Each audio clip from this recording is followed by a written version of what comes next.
Hi everyone, I'm George, I'm co-founder of Wert.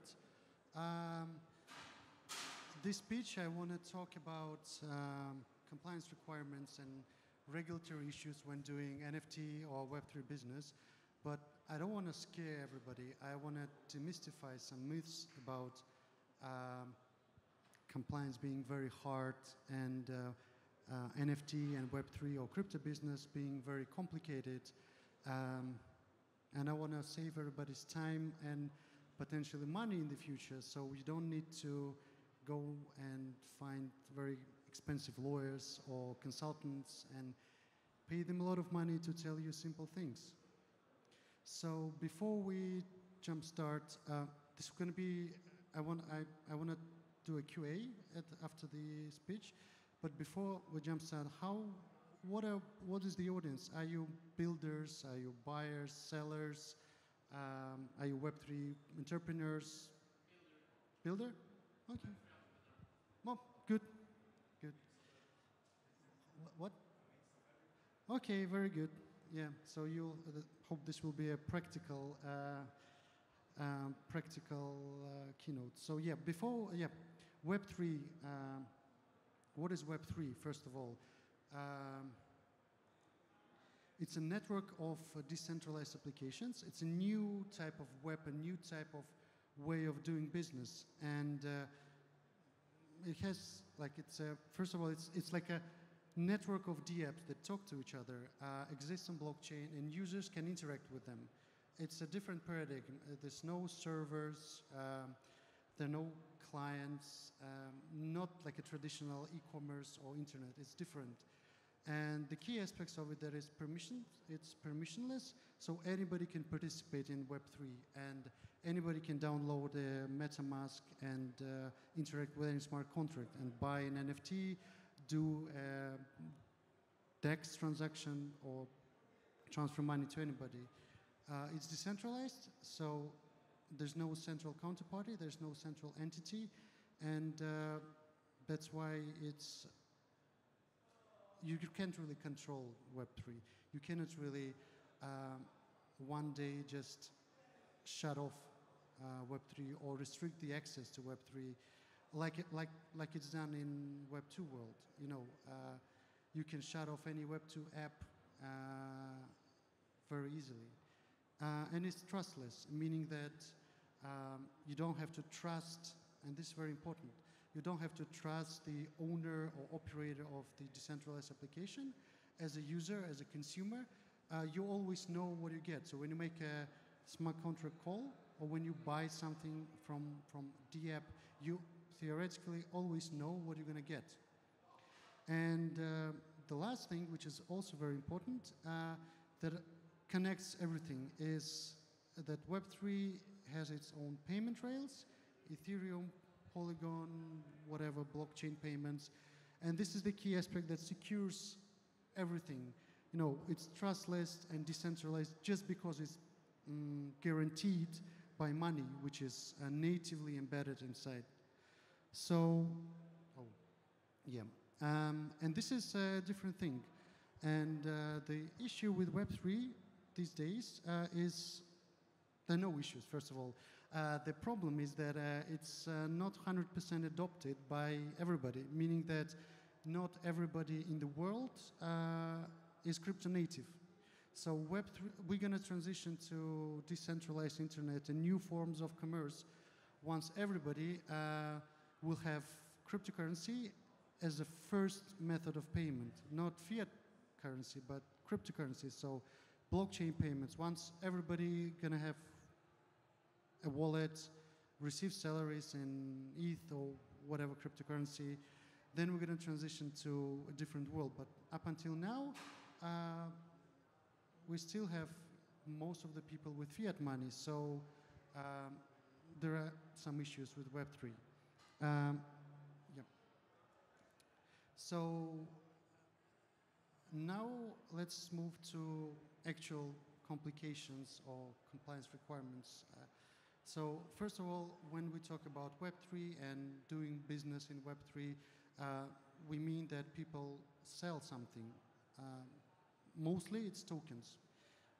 different kind of tokens, fungible tokens, non-fungible tokens, native tokens. So there's what you sell and how you sell it. So let's talk about what you sell. Native tokens, ETH, Immutable X, MUI token, any other token which is network token is classified everywhere in the world as cryptocurrency, even if it's purely token which is used by your game or your decentralized app for internal purposes, for utility or for securing the network. It's still cryptocurrency, and you don't really want to sell it directly as a company or as a DApp, because that would require you to operate a cryptocurrency exchange, which you don't want to do. It's a complicated business, and it's the global regulatory landscape is really fragmented, and everybody heard about announcement yesterday. SEC sued Coinbase for operating unlicensed cryptocurrency exchange. Just avoid doing that. It's not complicated. Then we have fungible tokens.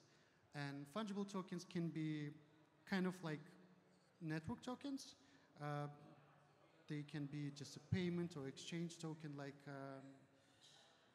many ERC20 tokens these days. But they also can be security tokens, utility tokens, or they can be asset-backed. Security tokens, it's also, everybody talks about security tokens. Oh, it's so complicated, there are risks and everything. Yes, there are risks, but you as a project, as a builder, you should know what is a security.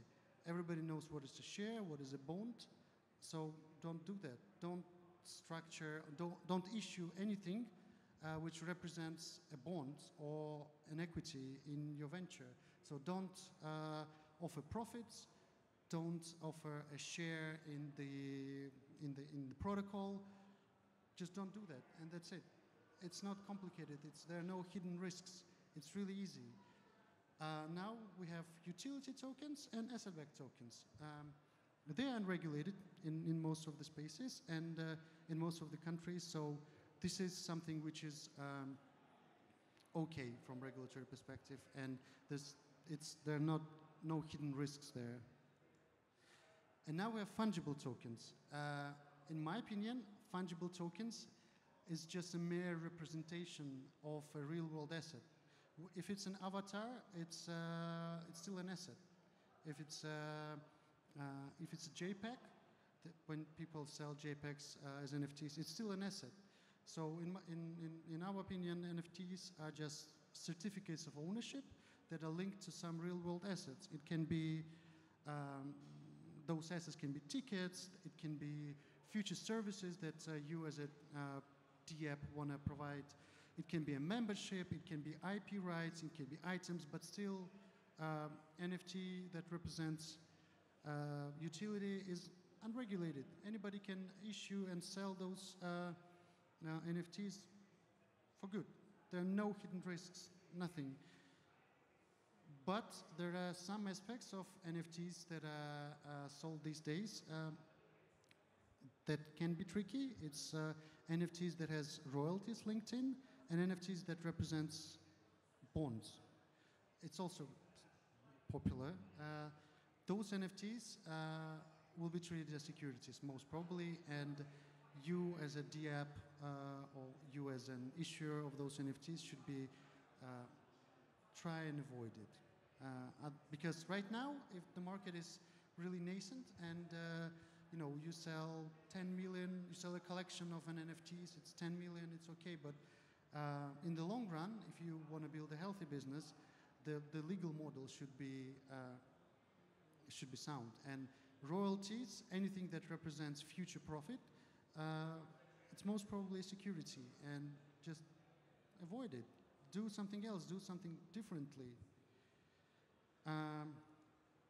And now, hope this was okay.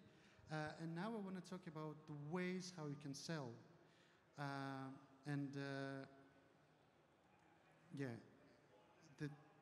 I have the methodology, which is the Web3 is when you sell something in Web3 style, there's clear distinction of what is pure Web3 sale and what is not.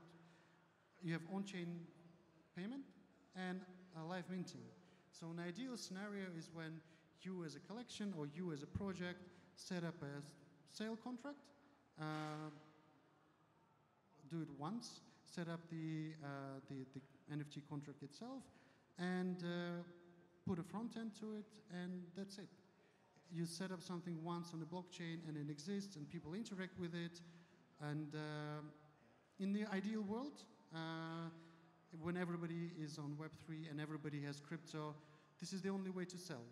Because for you as a project, it's a different paradigm because you set up something once and people interact with it through payments. You are not really liable for chargeback, for fraud, because it's Web3 payments, it's Ethereum payments, there are no chargebacks. And a lot of Web2 companies go in Web3 when they look at this typical setup of an NFT drop or NFT sale or a token generation event, they see issues.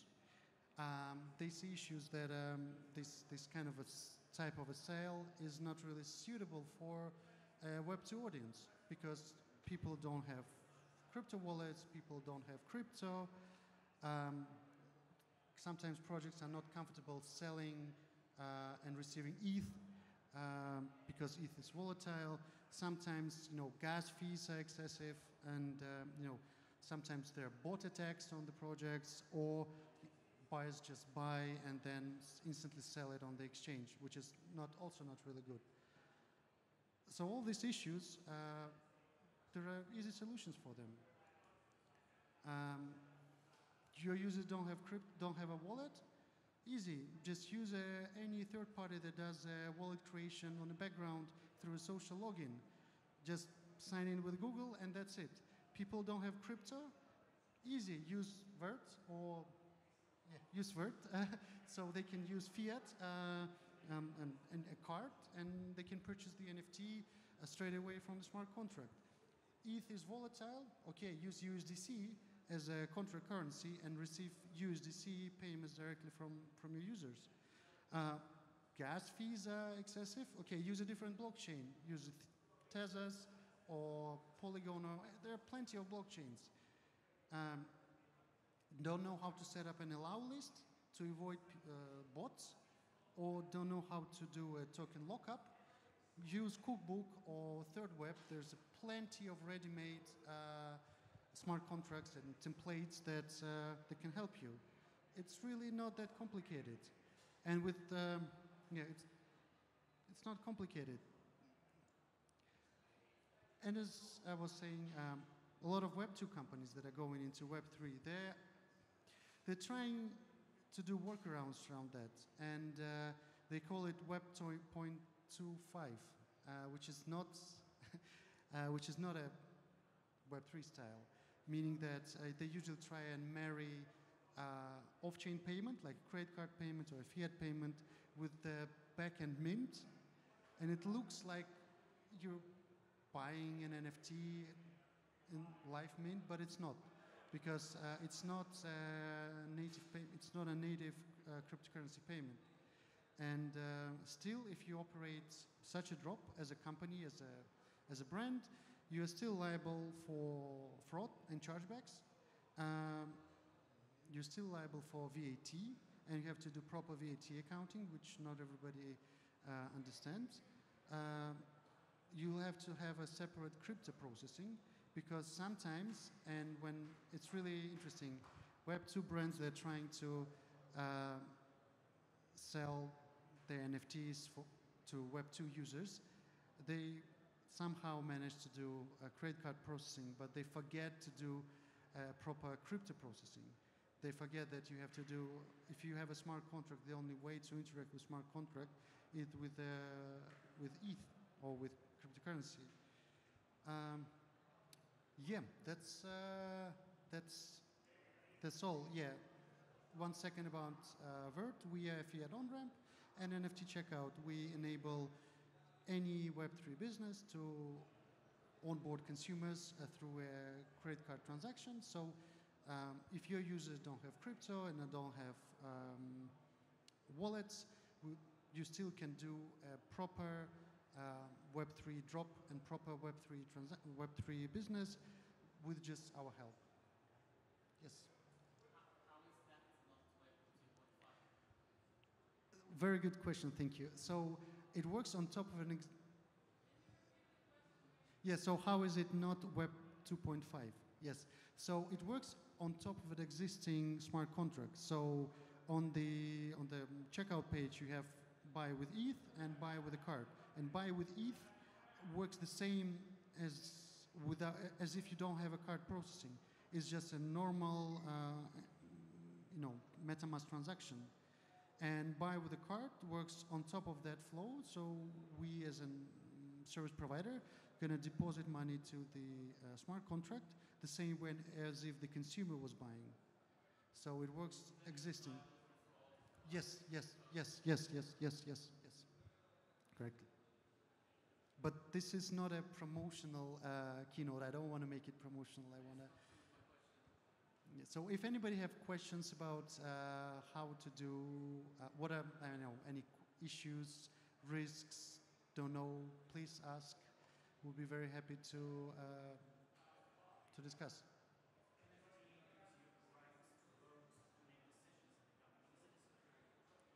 No. So, so the question was about voting. Is if the NFT gives voting rights. If it's pure voting rights, no, it's not a security. But if it's expectation of profits, and if it's it gives a claim on the company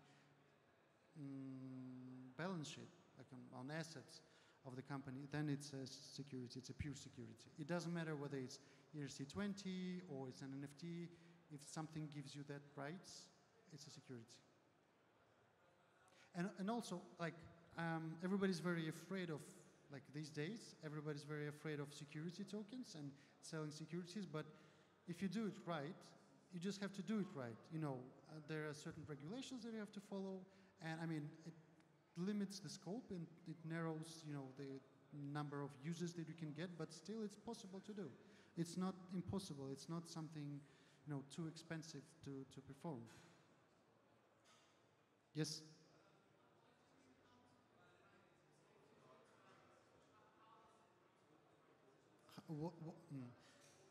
There are some things that you have to follow when you do a security sale. You have to have proper registration. In the US, it's with SEC. It doesn't have to be an IPO registration. It can be a limited scope. In Europe, it's different. There's no SEC registration, of course, but you need to have your prospectus or white paper published. It has to have certain, there's a list of items that have to be in the white paper. You have to be a credible person, and you have to pass all the background checks.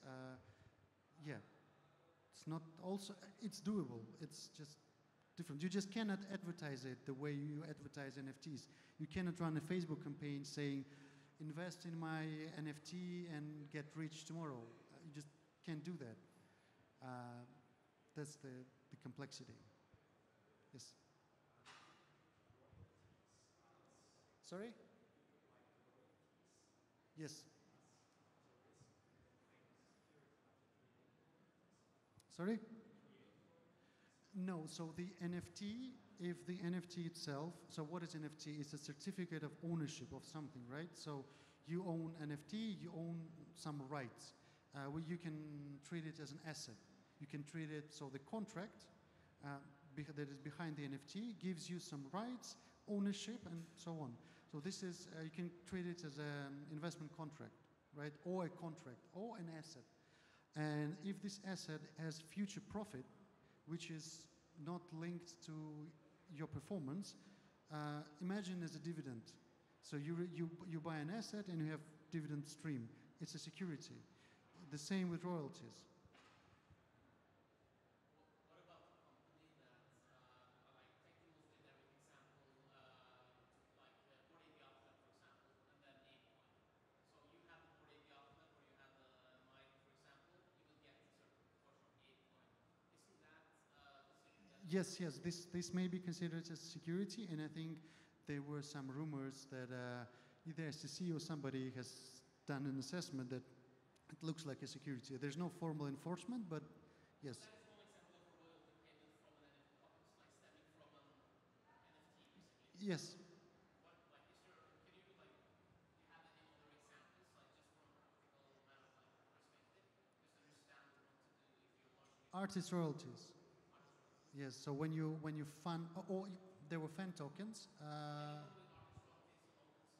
Not that artist royalties.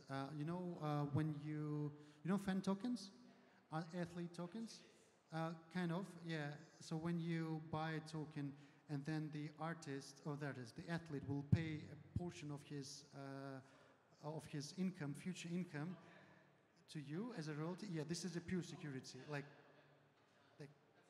yeah. And a lot of people these days do it, but it doesn't matter whether you sell with ETH or with a credit card. It doesn't matter how you organize the sale. If it's you as an entity doing that, you have a contract with a client, when they sign terms and conditions, this is not really good. At least not in the US. Yeah.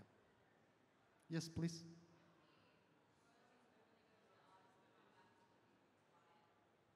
What if royalties go back to the artist?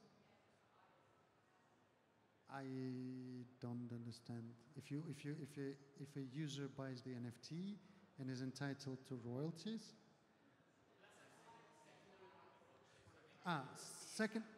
secondary market royalties is different.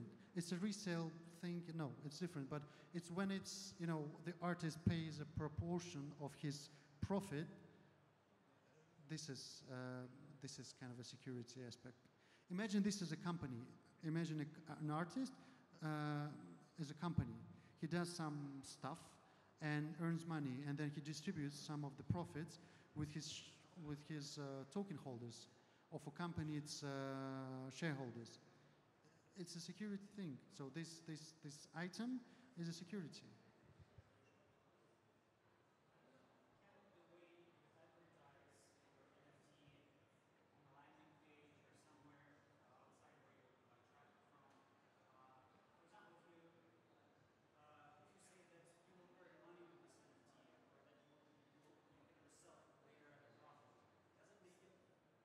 Yes, yes. This is very, very important thing. It's even more important than the actual construct. The way you sell, what you write in the wording is very important. And in some countries, there's different rules. I mean, it's basically called financial promotion. So there are some things that you cannot say, like you cannot promise 100% guarantee. It's like, yes.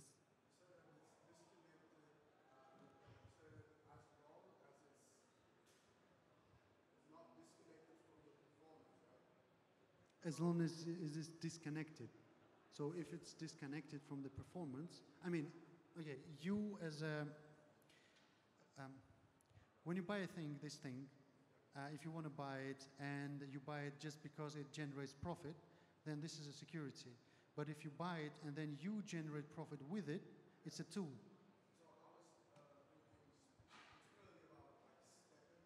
Mm-hmm. Utility, because there's no profit there. You generate tokens. Okay, maybe, yeah, maybe, but it depends on your performance. Yeah. Maybe, I don't know. I have to think.